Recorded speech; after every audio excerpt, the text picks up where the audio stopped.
Sven Ibens, good morning. Good morning to you, Kurt. You're at your home, I'm at my home, so we are far away from each other, but we are Yes, always close anyway. Pleasure to talk to you again. likewise. Thank you. You keep making headlines. You make the headlines, huh? I just It- do what I like to do, Kurt. That's true. It's my fault.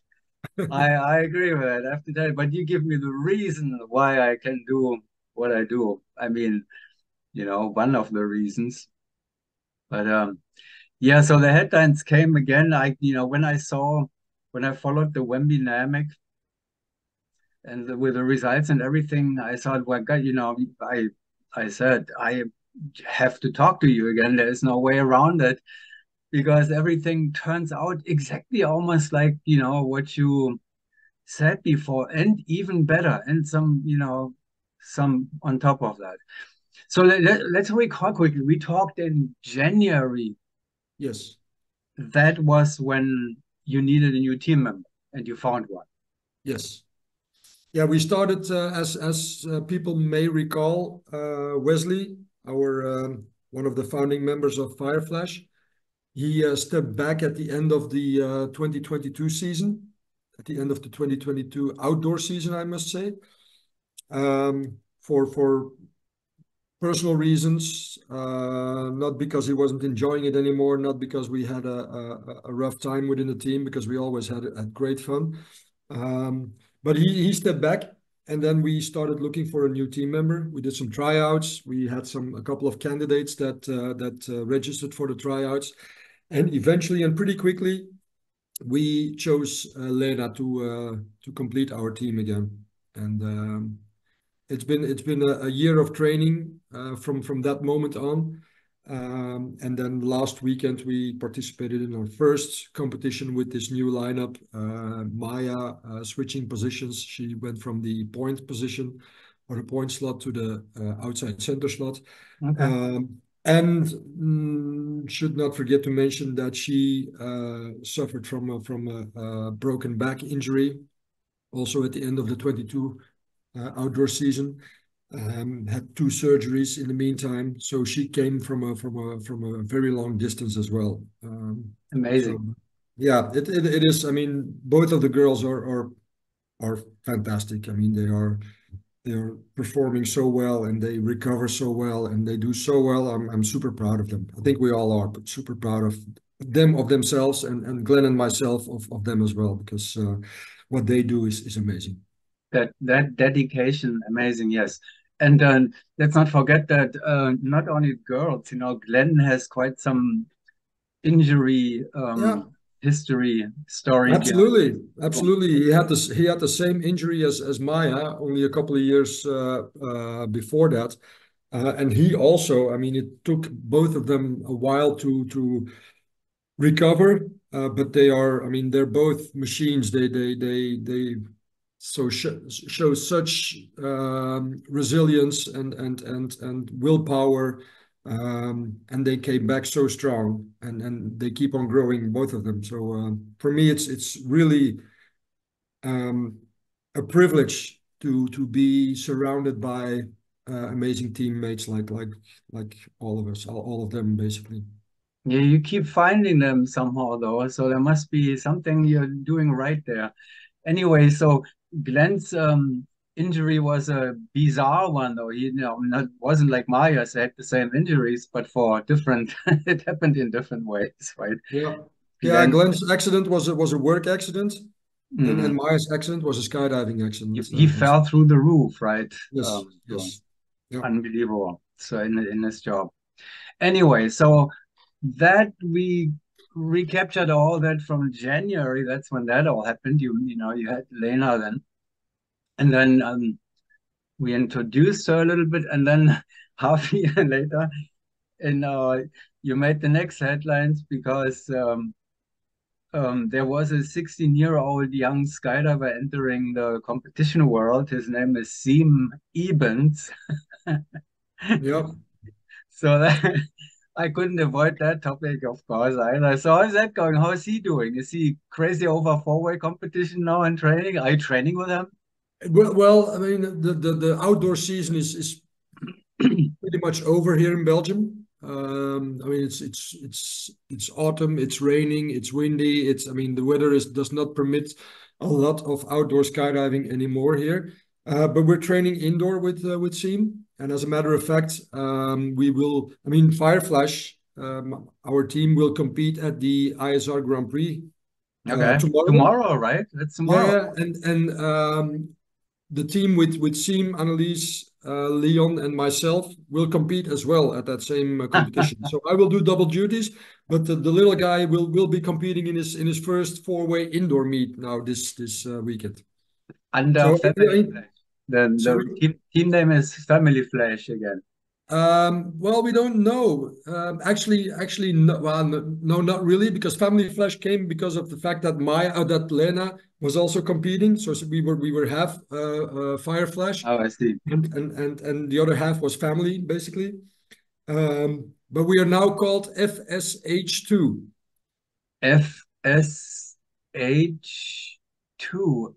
So that H2, that's Sven and AGE2 or no, H as the letter H. okay, A. Be careful there, Kurt. Yeah, you said that. No, and it stands for it's a joke. It stands for the Father, the Son, and the Holy Ghosts. Oh, okay. Well, I remember that. So, yeah, I guess I will cover the Yeah. We'll Grand see how Prix. that goes. But he's excited about it, and we Yeah, all are excited about it. So we're looking forward to it. yeah, wonderful. Anyway, so let's turn to the Wemby dynamic. You know, the Yes. headline. This is our theme is in the community. So next topic was Wemby dynamic. When it all came together, you promised in January you will be there again at some point, you know, on a competitive level. And there you are, you know, in second place. I mean, that was really and with a performance that is shocking, you know, from where you're coming from to my understanding. And then the way it all happened, you know, the I was following that because it's a different competition format. And first competition anyway with this, you know, for Lena in this lineup. Break it down for us quickly. Now you see that from a different. I'm the onlooker from the outside, and you did it, and you were there. So I'm Yeah. sure you can give us a totally different perspective of what you've probably read what the NSL news wrote about, and you're probably that's all funny. It was totally No, different. no. I mean, it's basically what you wrote was pretty much the summary of what we experienced throughout the weekend. We went into the competition, to be honest. Well, we set without too much expectations because we didn't know. Yes, we did some draws in competition. We did some practice draws, but in training, I mean. But it's never the same in training as when you do it in competition. And yes, you try to create some sort of competition stress or competition feeling, but you can never reproduce it 100%. And we did okay on those draws. It was not super, but we did okay. And then we entered into the competition without officially too much expectations. However, I mean, we're all competitive animals, and we all want to perform at the best possible level for ourselves, knowing that if we would have a good competition, we would be able to be more or less competitive. Did you know that we are all competitive animals? I can see the headline already, but Um, and then we came into the competition, and then the first round was, I mean, it had two blocks in it, which are not really our favorite ones, block 20 and block 4. And we took like a cautious engineering. There was a faster engineering that was possible with the L in there. We took like stock standard engineering, and we attacked. We didn't attack that jump. We were cautious, apprehensive, and obviously we had some nerves. And that round wasn't good. It was a sticky round. It was nervous. It didn't feel well. But I mean, it's round one. You always yeah, have the round yeah, one. Yeah, Exactly. well, you wrote about it. You Yeah. talked about it with a lot of people. There's always this round one feeling and round one apprehension. And then round two came, and we had the same feeling. It was a straight up round. It was I think B 14-6. I think that second round. That should be an easy round. It should be a good round for basically everybody. For everybody. But we had the same thing, the same feeling, the same nerves. Too much pressure, too much stress going on. The grips were sticky, and we came out of that round. We exited a tunnel. We took a breath and we looked at each other and we said, "Hey, everybody, this is not how we fly. This is not us. This is, I mean, we should get rid of that stressy feeling that which was too much, and we should just fly and do our thing, do what we do, and if that is good, it's good. If it's not good enough to be competitive, it's not good enough, but just be us." And then I think everybody took their time on their own to get rid of that stress, make sure that we enter into the right mode or into the right feeling in our head. And we all stepped away from each other a little bit, looked at, we're in different corners. But then we regrouped, and then round three and four were a lot better of the Yeah. same day. And we went to bed with a good feeling. And then, but after those four rounds, I think we were in seventh place. Yeah. Seventh place. Yeah. And then and then they have this Hmm. battle So system. the different formula. So I was wondering, what I wanted to ask you that question actually first. The first two rounds you went slow, you went a little bit fast on the next one. Did you play the system? You thought like No, if you're no, more no. towards the bottom, then you make it, but it's the other way around actually, Yeah, right? exactly. Yeah. Yeah, yeah, Okay, sorry. exactly, exactly. I mean, Yeah. because if you're placed higher in the ranking, you meet Weaker less teams. strong teams. Oh Um, yeah. but and as the seventh team, we needed to compete against the second place team. So it was Hmm. the first place against number 8. It was the second place against number 7, etc., etc. Yeah. But to be honest with you, I mean, as of round five, basically as of round three, but it's extended in the next day. As of round five, we were flying as we would normally do, and Mhm. rounds were going good and smooth, and even the technical rounds went really well for us. So we were super happy and we were super energized, and yeah, we had good feelings about that, especially that second day. And every battle that we entered, we entered with confidence, and you always had to do two jumps in a row. I mean, you had to do one jump, the other team did the same jump, and then you immediately after did the second jump, and the other team did the second jump as well. And yeah, it was a matter of coming out of that first jump, making sure that your heart rate goes down a little bit, making sure that you have your breathing under control, walk the next jump, and attack it again as hard as you can. And it's a nice format. And yeah, eventually we made it to the finals, which was surprising for us. Yeah. And then Yeah. and then there we lost. Obviously, we lost that super fast round by 4 points from the Blackwell Dinos, who did phenomenal on that round. So it Yeah. wasn't a It's like shame to lose from those guys. 4 points is not much, So for a round like that, that's like a 1.5 seconds Yeah. difference probably. So it's not really that much, but yeah. So anyway, I can see that it's really exciting, to do something different. And but here's a question. I mean, how long um how long did you know actually the super sequence? When is that posted? I don't remember when it was posted, but it was already like a couple of months before. Okay, it's what I thought. A couple of months. And Okay. and to be honest, we didn't like that much. We also didn't train it a lot. We trained it, I think, 5 times or so in training. And we always scored between 63 and 71. 71 was our highest score in training, without taking into account any busts or any hiccups or what have you. But we didn't train it that much. I mean, it was our philosophy not to be focusing on that single round too much, because then it would be the most important thing in the world, and Hmm. it would become too important almost. So when we did that round in competition, we knew that we were going to score somewhere in the region of 65 to 70. Would have been a good score.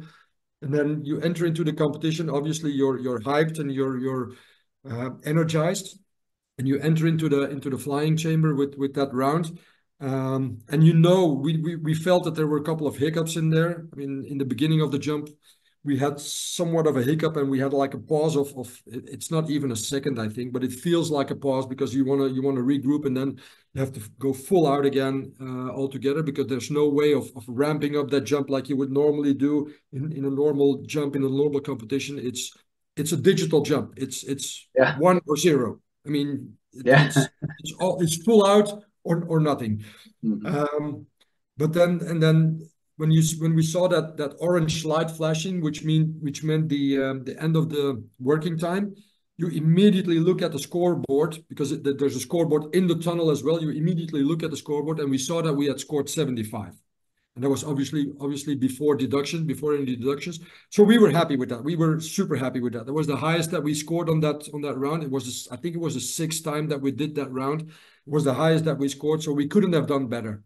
And then we knew that there might have been some busts in there, which was I mean, detected or seen by the judges. By the way, fantastic job for the judges, but I mean, because it's super hard to judge a jump where you make 2 points every Yeah, second. then now Um, you can do it. yeah. So I mean, yeah, and then we got busted down to 71, which was still, for us, it was a good score. Hmm. I Absolutely. can see that I cannot believe, Sven, our chatting before we start our Nine and a work. half minutes left, Kurt. Yeah, exactly. Yeah, so I think I just got the warning. We have 9 minutes left. How long did we talk in the beginning? Anyway, so I can see that this is the kind of tricky psychology in it, because you can really overtrain a sequence like this if you know it for too long. If you train and train it, and then you're so good with it, and so your expectations are, we have done this and this, we know it in and out, and then comes the competition and the environment changes Yeah, dramatically. You yeah, cannot create an environment like this. Like, all the people around the stress, then the competitive atmosphere, blah, blah. You will not be able, as you said in the beginning, there is no way to simulate a situation like that. So mhm, now you're jumping from one thing that you know in and out, and you've done it so many times in a totally different environment, to the real thing. And then you have to show it, because you have trained it so much. yeah, So absolutely. it's probably tricky, I can imagine. But it was, I mean, it was super nice. I think it was especially nice. It's also nice for the competitors, but I think it was especially nice for the audience. I mean, the audience went wild whenever a team was scoring like 60 or 65 or more. The crowd started yelling and cheering and applauding and clapping and everything. The atmosphere in the building was fantastic, and especially, I mean, it's around 10, and you have that battle thing, and then with the two teams, ourselves and then the Black Hole Dinos, entering into that final. We were the last teams to compete that or to complete those rounds. You could see that the crowd was stacking up and packing up, and you could see them applauding and cheering and stuff like that. It was a fantastic atmosphere. While the crowd is probably all our pals, and all the teams and competitors are probably making the crowd there, I guess. Yeah, yeah, yeah, true. I mean, there's no outsiders. There's not any non-skydivers in that building, but still, For that, it's a good competition. There was a lot of people that were there. yeah, yeah, it's growing every year a little bit. So I can easily see how appealing it is to do something different, because we're used to that, and the format that we are applying in our events is the only real one that makes sense, actually. Yeah. But to do something different, for a change, just so I can see that this is very popular. I can see that this is a lot of fun. Yeah, I must say that I think everybody from our team was, I think I especially was very happy that the outcome of the competition format with the battles was the same as the traditional outcome. So In Black Hole forward this Dinos, year, I yeah. mean, they were Yeah. the best team in the competition. Hmm. I mean, no doubt about that. No two ways about it. We came in second, and then the Unicorns came in third, and that was the exact same order as within the battle Exactly. format. So I was Yep. kind of happy with that. I would have felt strange if we would have ended up second in the competition, but on the traditional scoreboard we would have placed fifth or sixth or something. That would have felt strange for me, to be honest. Hmm. But, Yeah, and that's what happened last year. Last year it yeah, was not in the same order, so that's kind of a. But that's kind of the the idea of the whole thing, that it could be different that compared to the traditional yeah, leaderboard, which you don't even see when you're there, right? There's no no, traditional leaderboard. no, no, It was different in eight-way again this year. The team in yeah, the second place was far behind on the traditional leaderboard, and they still made exactly. the second. So it's a little odd, but it's only fun anyway, I guess. So if there are It is a some, different format, and I think people need to get used to that. But to be honest, I like it. I liked it a lot. And I don't think, I mean, world championships, national championships, they will always be in the traditional, or maybe not always, but at least for the short time and midterm, that they will be in the same format as we are used to. But every now and then, this format is nice to have as well, nice to do. yeah, to do this here and there, I think it's nice. And I have a question there for you too, which is in that area. Does it really feel when you? I've not done this. I've done it with the NSL channel. I don't know if you saw that, and I've I done it saw that, many yes. many years ago. It was interesting, but you surely don't have the feeling that you have an opponent, and you are making this up, that you're not in a boxing rink or whatever, where you're fighting really a real opponent. But does it provide somehow? Do you get somehow the feeling during the competition that there is really an opponent that you have to eliminate now in those two? Yeah, I think, yeah, for me, it felt like that. In a traditional competition where you have the traditional leaderboard, after a certain time, the ranking is That's almost right. determined. Mm-hmm. It's almost determined, and if you skydive on safety, you will keep your position. And maybe yes, you can jump over the next team, or the team in front of you. And maybe the team behind you will jump over you. But I mean, if you're after 4 rounds in seventh place, you probably will not be able to win the competition anymore. Mm-hmm. And now every 2 rounds, you start from zero. And for me, it felt like a difference. I mean, it felt like we still made a chance, or we still stood a chance against even teams that performed better in the first 4 rounds. So it felt like a new start every 2 rounds. So that quarterfinal was a new start, and then we beat the French team. And then the semifinal was a new start, and we beat the Unicorns. And then the final, I mean, we could have won the finals, which would have been strange, but we could have, and it was a new start, and we went for it. I mean, we attacked those 2 rounds like we wanted to win those, Mm-hmm. and I don't think you have that same feeling. I mean, you can have that same feeling in a traditional ranking situation, but not always. I mean, Mm-hmm. normally after a round or five, six, the ranking is almost determined for the bigger part. Good point. Interesting. Very interesting, though, now to hear.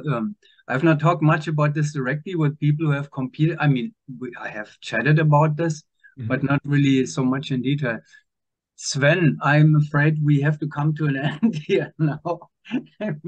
We, as usual, we could continue with this for hours, but you see that too, guys. We're 2 minutes left Yeah, here, two so minutes. I think all we can do now is say thank you, at least for me, for all the insights and the stuff. And I Yeah, can thank wish you, you, Kurt, for everything you do, and for also for the interest in our team. It's always nice to be able to share. yeah, greetings to the team. Good luck at tomorrow. The next Thank you. it's 8 rounds only, right? Next eight Yes. Yeah. rounds are Yeah. coming in Roosendaal. And then hello to the family team, to the FSH2. Yes, that's it. You remembered. Oh, you'll be on the leaderboard tomorrow again for that. Yes. Wait. Thank you very much, Kurt. Thank you, Sven. Have a great weekend. You too. Thank you.